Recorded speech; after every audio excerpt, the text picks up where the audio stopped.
정말 말도 안 돼. 한국이 세계 군사력 5위라고. 미국 없인 아무것도 못하는 나라 아냐. 일본 외교관 가문의 자존심, 타카야마 유이치. 평생 한국은 열등한 나라라는 교육을 받으며 자란 엘리트가 미국 프린스턴 대학에서 마주한 충격적인 진실. 즉시 귀국해라. 넌 더 이상 내 아들이 아니다. 아버지의 격분, 가족과의 단절, 그리고 무너져 내리는 일본인 유학생의 자존심. 하지만 이것은 시작에 불과했습니다. 국방부 출신 미국 교수의 한마디가 그의 인생을 완전히 뒤바꿔 놓게 됩니다. 내 나라가 한국을 두려워하는 진짜 이유는 그들 안의 불굴 때문이야. 세계의 군사 전문가들도 인정한 대한민국의 숨겨진 힘. 일본이 결코 알려주지 않았던 한국의 실체.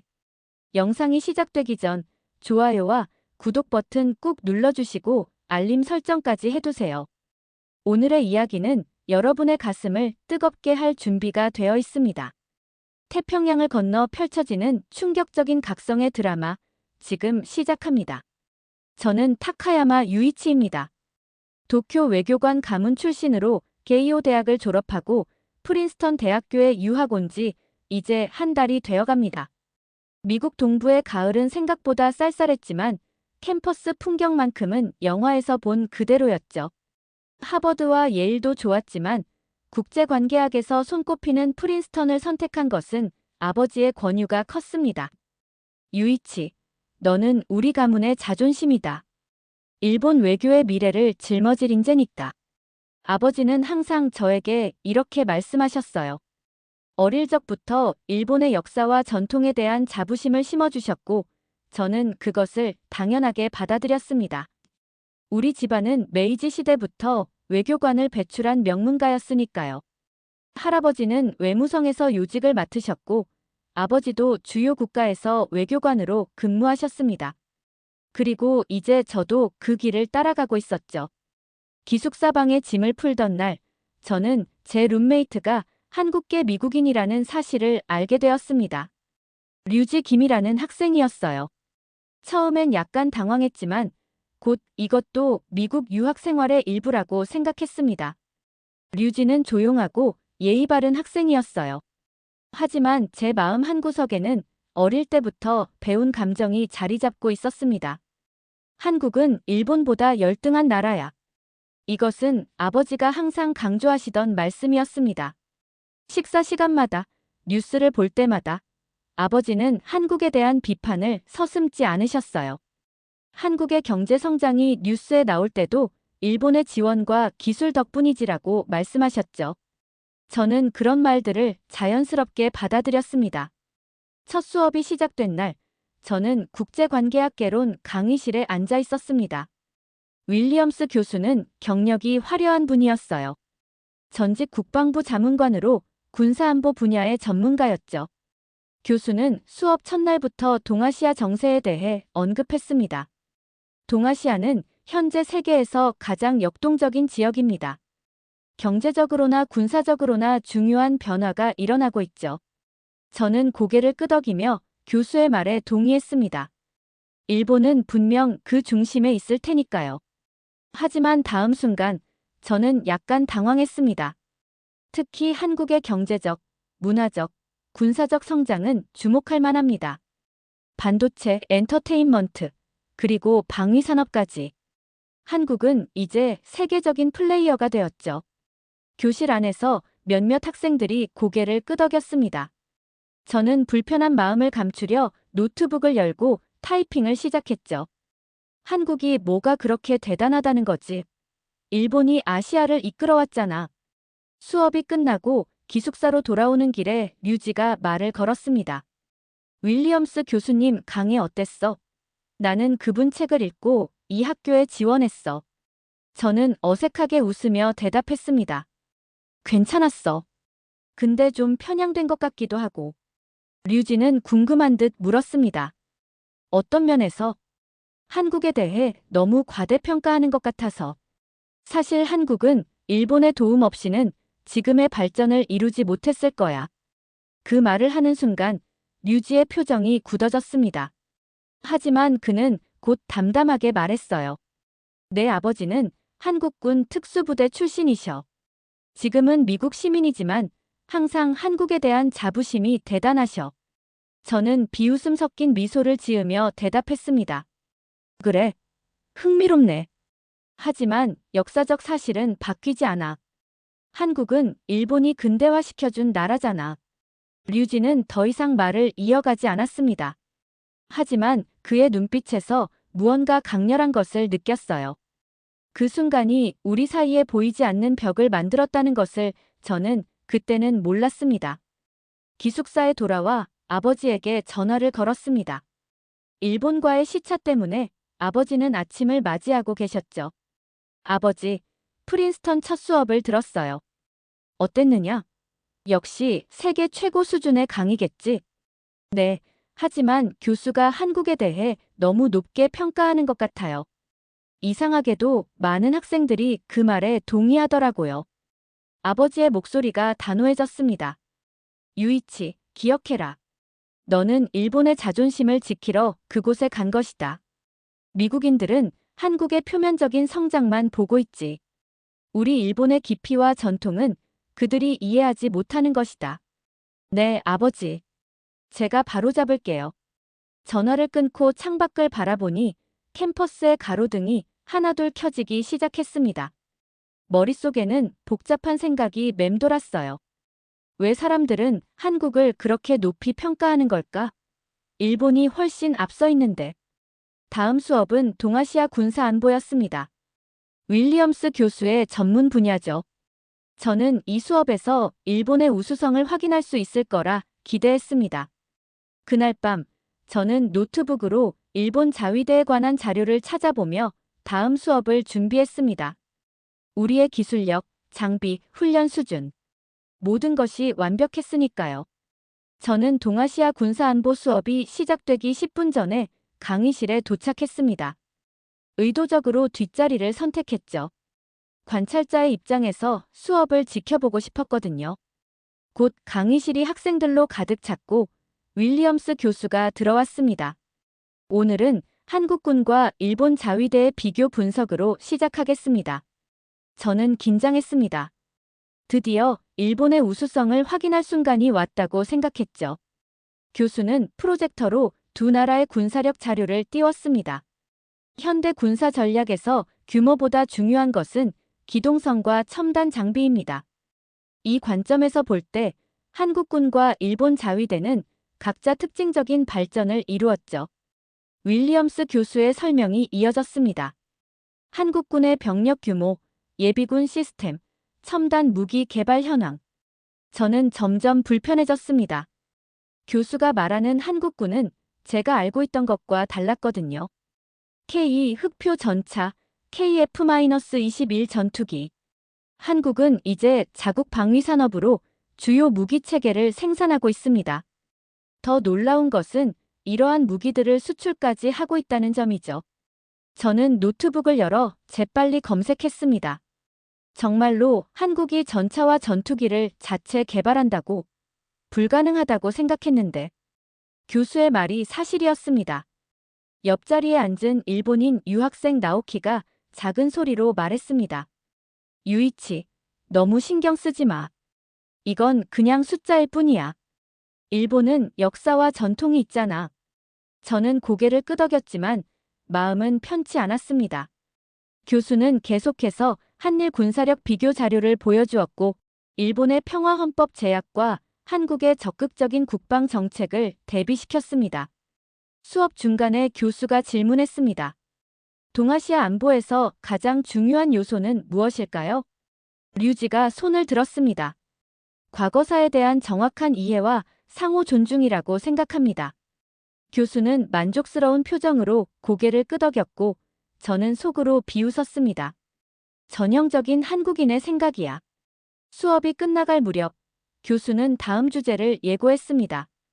다음 시간에는 LA 폭동 당시 한인 자경단의 사례를 통해 민간 방위 시스템의 중요성을 살펴보겠습니다. 강의실을 나오며 저는 몇몇 일본 유학생들과 모였습니다. 우리는 모두 같은 생각이었죠. 교수가 한국에 편향된 것 같아. 자료의 출처가 의심스러워. 다음 수업에서는 반박해야 할지도 몰라. 그날 밤, 저는 LA 폭동에 관한 자료를 찾아보기 시작했습니다. 한국인들이 무슨 일을 했다는 건지, 미국 대학에서 이런 주제를 다룬다는 것이 의아했습니다. 더 큰 놀라움이 저를 기다리고 있다는 사실은 그때는 몰랐죠. LA 폭동 수업날이 밝았습니다. 전날 밤 늦게까지 자료를 찾아봤지만 그저 한인들이 자신의 가게를 지켰다는 정도의 내용만 알 수 있었죠. 별로 대단한 일이 아니라고 생각했습니다. 강의실에 들어서자 윌리엄스 교수는 벌써 프로젝터를 준비하고 있었어요. 오늘은 민간인의 방위 능력이 실전에서 어떻게 발휘되는지 LA 폭동 사례를 통해 살펴보겠습니다. 교수는 1992년 LA의 흑백 사진들을 보여주기 시작했습니다. 불타는 건물들, 약탈당한 상점들, 그리고 그 가운데 총을 든 한인들의 모습이 화면에 나타났죠. 이 폭동 당시 경찰은 코리아타운을 포기했습니다. 하지만 한인들은 스스로를 조직해 방어선을 구축했죠. 윌리엄스 교수의 목소리가 강의실에 울려 퍼졌습니다. 놀라운 것은 이들의 조직력과 전술입니다. 고층 건물 옥상에 저격수를 배치하고 통신망을 구축했으며 보급선까지 만들었죠. 전문 특수부대 출신들이 주도했고 단 하루 만에 효과적인 방어 체계를 구축했습니다. 저는 믿기지 않았습니다. 시민들이 저런 훈련을 받았다는 게 말이 되나? 저도 모르게 중얼거렸죠. 그러자 류지가 조용히 제 옆에서 말했습니다. 그게 한국이에요. 전쟁은 일상 속에 있었던 나라니까요. 그 말에 저는 묘한 감정을 느꼈습니다. 교수는 계속해서 설명했죠. 한국은 징병제 국가입니다. 모든 남성이 군사훈련을 받습니다. 더 중요한 것은 그 경험이 사회 전체에 퍼져 있다는 점이죠. 교수는 화면을 넘겼고 예비군 훈련 중인 한국 시민들의 사진이 나타났습니다. 사무직 회사원, 대학생, 의사, 변호사. 그들 모두 군복을 입고 총을 들고 있었어요. 이런 사회적 준비성이 국가 안보의 근간입니다. 일본의 경우는 다른 접근을 취하고 있죠. 저는 불편한 마음을 감출 수 없었습니다. 우리 일본은 평화헌법으로 군대를 가질 수 없었고 그래서 자위대라는 형태로 방위력을 유지해왔어요. 하지만 그건 우리의 선택이었고 그것이 열등하다는 의미는 아니었습니다. 수업이 끝날 무렵 한 학생이 질문했습니다. 교수님, 한국의 이런 군사 문화가 현대 사회에서도 긍정적인 영향을 미친다고 보시나요? 윌리엄스 교수는 잠시 생각하더니 대답했습니다. 모든 것에는 장단점이 있죠. 하지만 위기 상황에서 국민이 하나로 뭉칠 수 있는 능력은 분명 강점입니다. 다음 수업에서 더 자세히 다루겠습니다. 강의실을 나오며 저는 혼란스러웠습니다. 제가 알고 있던 한국과 교수가 말하는 한국이 달랐거든요. 일본은 평화를 추구하는 나라이고 한국은 군사적인 나라라고 배웠는데 그게 정말 약점일까요? 갑자기 저의 확신이 흔들리기 시작했습니다.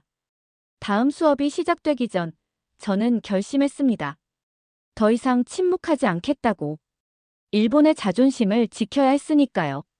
강의실에 들어서자 윌리엄스 교수는 동아시아 안보 현황이라는 제목의 슬라이드를 띄우고 있었습니다. 오늘은 한반도 정세와 주변국과의 관계를 살펴보겠습니다. 교수는 북한의 위협, 중국의 부상, 그리고 이에 대응하는 한국의 국방 정책을 설명하기 시작했습니다.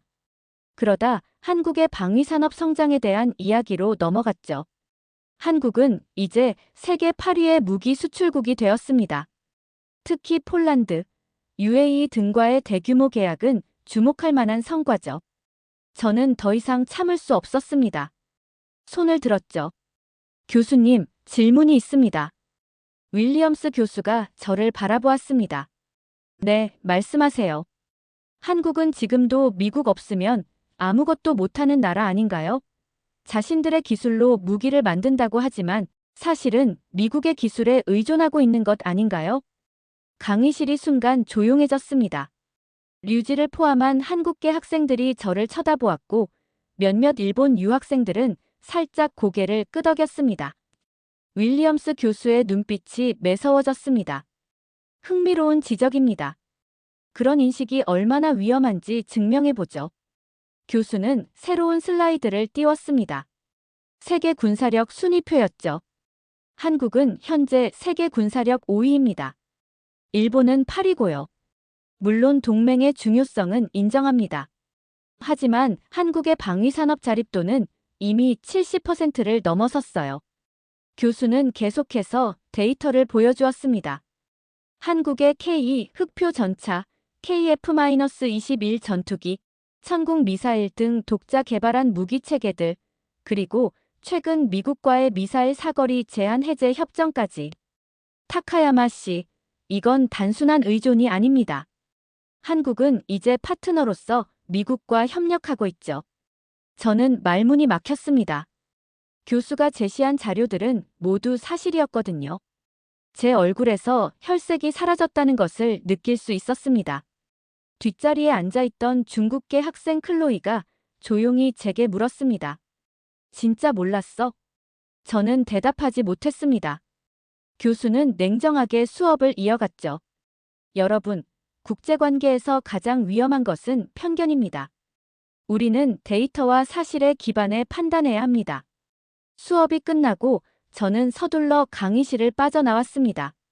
머릿속이 혼란스러웠어요. 제가 알고 있던 세계와 현실 사이에 큰 괴리가 있다는 것을 느꼈거든요. 일본이 항상 우월하다고 믿어왔는데 그것이 착각일 수도 있다는 생각이 들기 시작했습니다.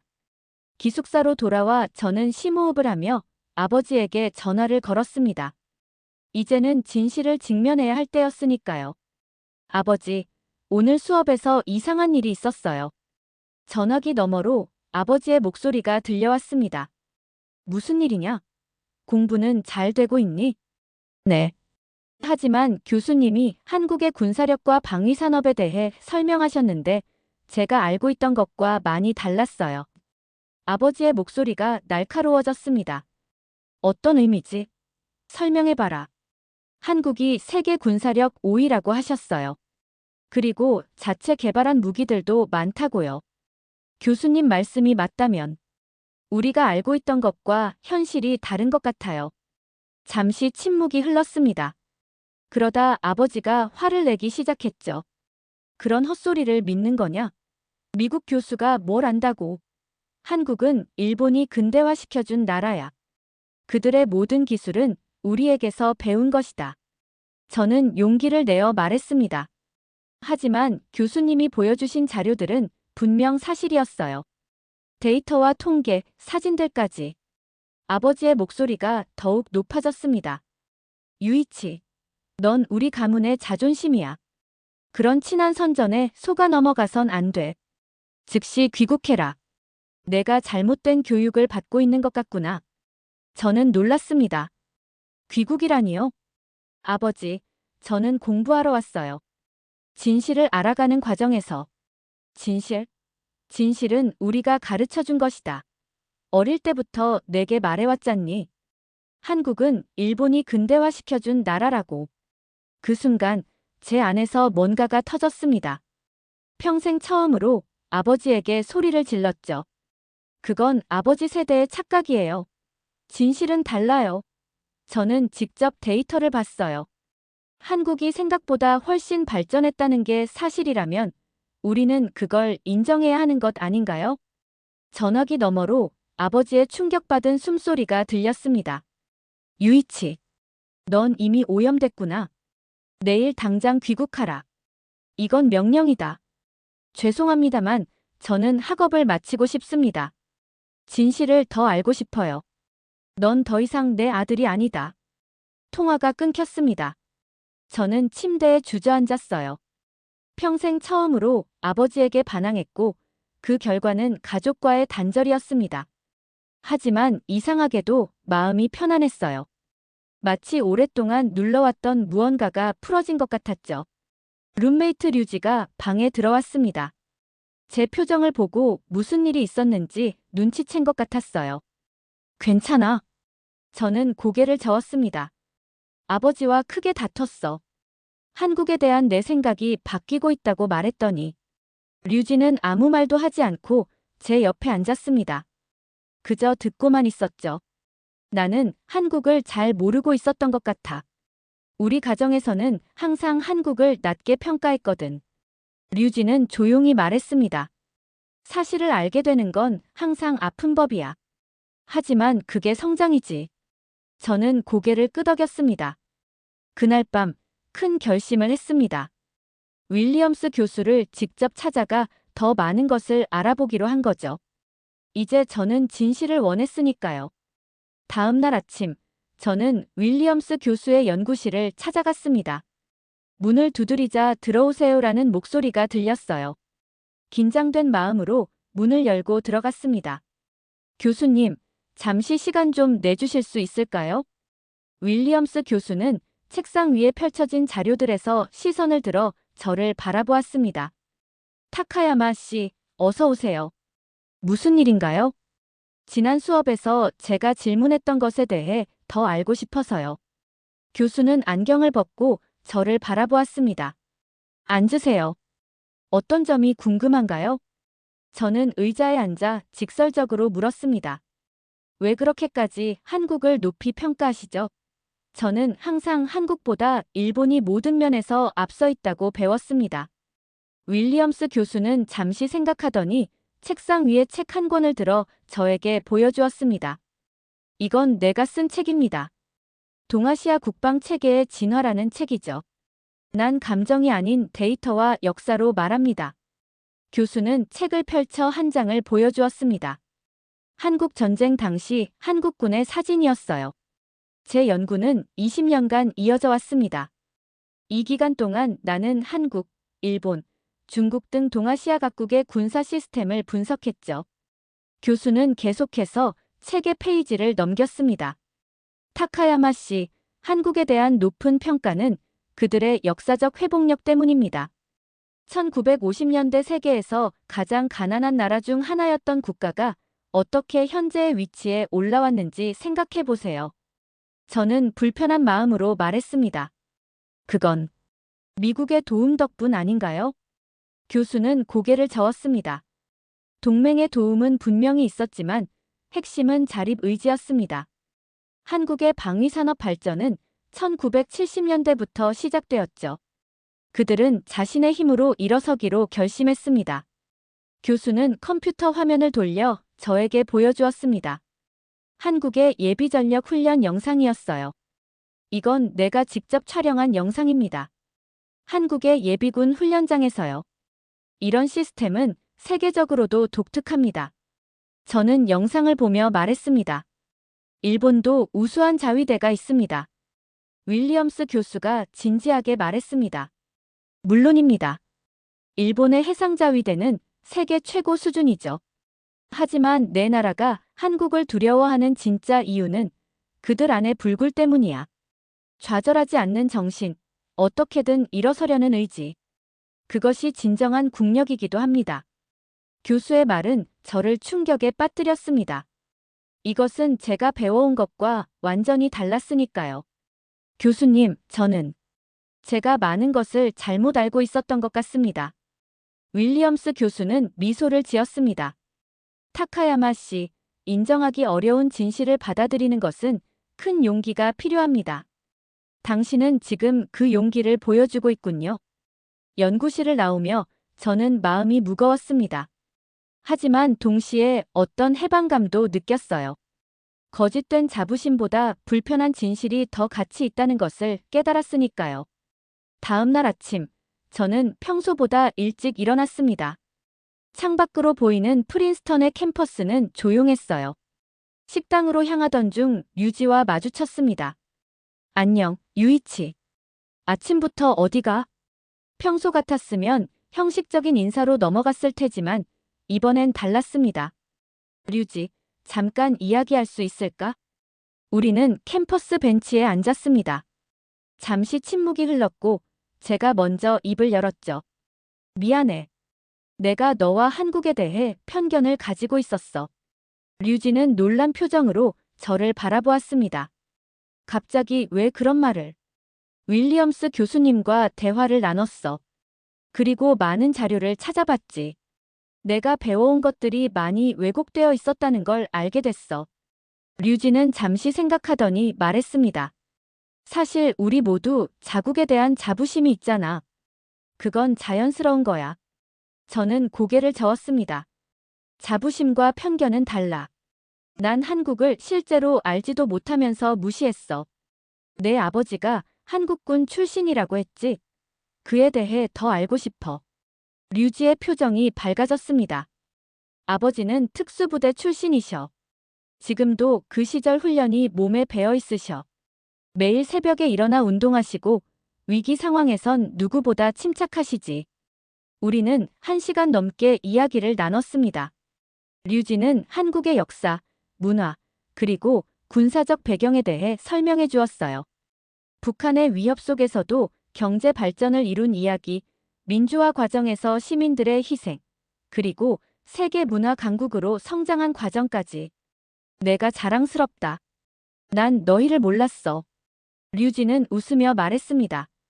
우리 함께 공부하자. 서로의 나라에 대해 더 배우면 좋겠어. 수업이 시작되고 윌리엄스 교수는 한국의 방산 수출과 평화 유지 활동에 대한 강의를 시작했습니다. 저는 이번엔 앞자리에 앉았죠. 교수의 설명을 하나도 놓치고 싶지 않았으니까요. 한국은 이제 단순한 무기 수입국에서 주요 수출국으로 변모했습니다. 특히 K9 자주포는 세계 시장에서 큰 성공을 거두었죠. 수업이 끝날 무렵 교수가 다음 주 발표 주제를 공지했습니다. 다음 주에는 한국 안보론에 대한 학생 발표가 있을 예정입니다. 자원자 있나요? 저는 망설임 없이 손을 들었습니다. 교실 전체가 놀란 듯 저를 바라보았어요. 타카야마 씨, 정말 발표하고 싶으신가요? 네, 교수님. 제가 배운 것을 나누고 싶습니다. 윌리엄스 교수는 만족스럽게 웃었습니다. 수업이 끝나고 몇몇 학생들이 저에게 다가왔어요. 유이치, 진짜 내가 발표한다고? 한국 주제로. 클로이도 놀란 표정으로 물었습니다. 무슨 일 있었어? 며칠 전만 해도 완전히 반대 입장이었잖아. 저는 미소 지으며 대답했습니다. 진실을 알게 됐을 뿐이야. 잘못된 믿음을 버리는 건 어렵지만 필요한 일이었어. 그날 밤, 저는 한국의 안보 전략에 대한 발표 자료를 준비하며 생각했습니다. 제 인생이 얼마나 빠르게 변하고 있는지. 하지만 이것이 성장이라면 기꺼이 받아들일 준비가 되어 있었습니다. 발표를 마친 후 일주일이 지났습니다. 저는 큰 결정을 내렸어요. 일본으로 돌아가기로 한 거죠. 하지만 이번엔 아버지의 명령 때문이 아니라 제 의지였습니다. 류지는 제 짐을 싸는 것을 도와주며 물었습니다. 정말 돌아가는 거야? 중간에 학업을 포기하다니 아쉽다. 저는 미소를 지으며 대답했습니다. 포기가 아니야. 새로운 시작이지. 내가 배운 것을 일본에 전해야 해. 우리나라도 변해야 하거든. 사실 아버지는 여전히 제게 화가 나 있었습니다.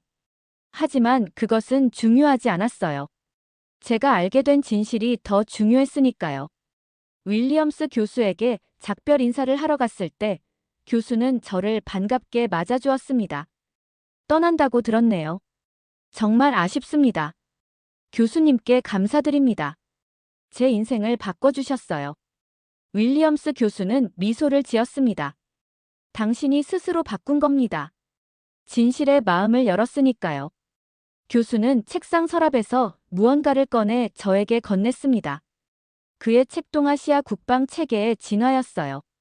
이 책이 도움이 될 겁니다. 일본에 돌아가서도 배움을 멈추지 마세요.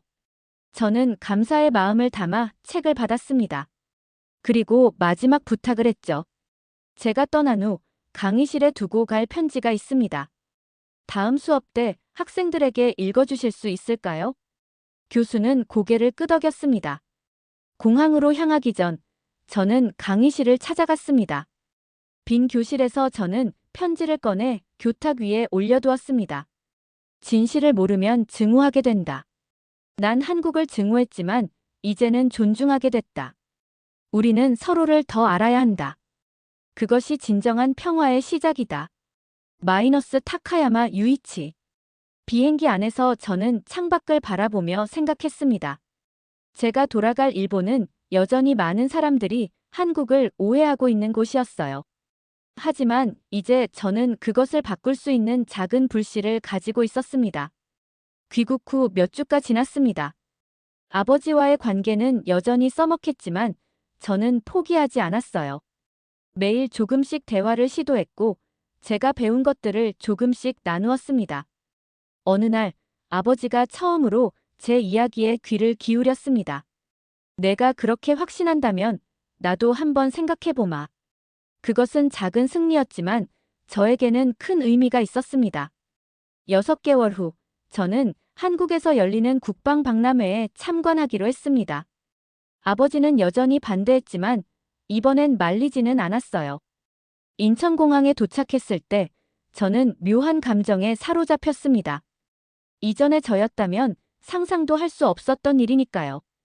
박람회장에서 저는 한국의 최신 방위 시스템들을 보며 감탄했습니다. 그리고 우연히 한국군 장교 한 명과 대화를 나눌 기회가 있었어요. 일본에서 오셨군요.